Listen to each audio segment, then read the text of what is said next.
നമസ്തേ പ്രിയമുള്ള പ്രേക്ഷകരെ, ഇവിടെ ചർച്ച ചെയ്യുന്നു ജ്യോതിഷ വിഷയം നിങ്ങളുടെ നാളെ.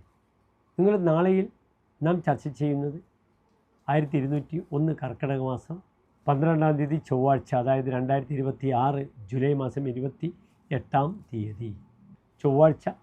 സൂര്യോദയം തൃശ്ശൂരിൽ കാലത്ത് 6:16, അസ്തമയം വൈകിട്ട് 6:46.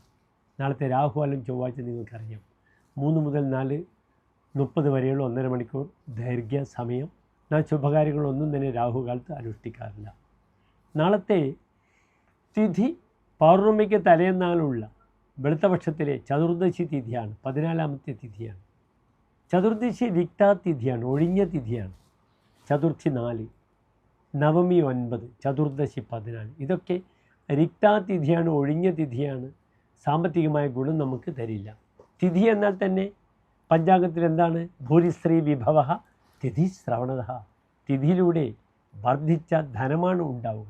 തിഥി ദുർബലമായാൽ ധനസമ്പാദന വിഷയത്തിൽ ബുദ്ധിമുട്ടുകൾ വരും. നാളെ ചൊവ്വാഴ്ചയാണ്. ഉച്ചയ്ക്ക് 1:25 വരെ പൂരാട നക്ഷത്രമാണ്. പൂരാടം ഒരു ശുഭനക്ഷത്രമാണോ? നാം പലപ്പോഴും സൂചിപ്പിച്ച് കഴിഞ്ഞു. മുപ്പൂരം എന്നാണ് പറയുക. പൂരം, പുരാടം, പുരുരുട്ടാതി. ഒരിക്കലും ഒരു ശുഭത്വത്തെ ഫലം ചെയ്യില്ല. വിത്തിട്ടാൽ പൊടിക്കില്ല, യാത്ര പോയാൽ വരില്ല. അങ്ങനെയുള്ള 7 നക്ഷത്രങ്ങൾ നാം എപ്പോഴും ചർച്ച ചെയ്യാറുണ്ട്. യമരുദ്രാഹി, മുപ്പൂരം, തൃക്കേട്ട. യമൻ ഭരണി, രുദ്രൻ തിരുവാതിര, അഹി ആയില്യം. പൂരം, പുരാടം, പുരുരുട്ടാതി, പിന്നീട് തൃക്കേട്ട. ഈ നക്ഷത്രങ്ങൾ വിത്തിട്ടാൽ പൊടിക്കില്ല, യാത്ര പോയാൽ തിരിച്ചു വരില്ല. നാളത്തെ പൂരാട നക്ഷത്രം 1:25 കഴിഞ്ഞാൽ പിന്നെ ഉത്രാട നക്ഷത്രം വരുന്നു.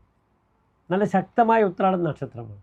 അതിനാൽ എൻ്റെ പ്രിയപ്പെട്ട പ്രേക്ഷകർക്ക് മറ്റ് പല കാര്യങ്ങളിലും ശുഭാശുഭങ്ങൾ അനുഷ്ഠിക്കേണ്ട ഒരു ആവശ്യമുണ്ടെങ്കിൽ ഉച്ചയ്ക്ക് 2:16 മുതൽ 3 മണി വരെയുള്ള സമയം, ആ 44 മിനിറ്റ് സമയം എൻ്റെ പ്രിയപ്പെട്ട പ്രേക്ഷകർക്ക് ഉപയോഗിക്കാം.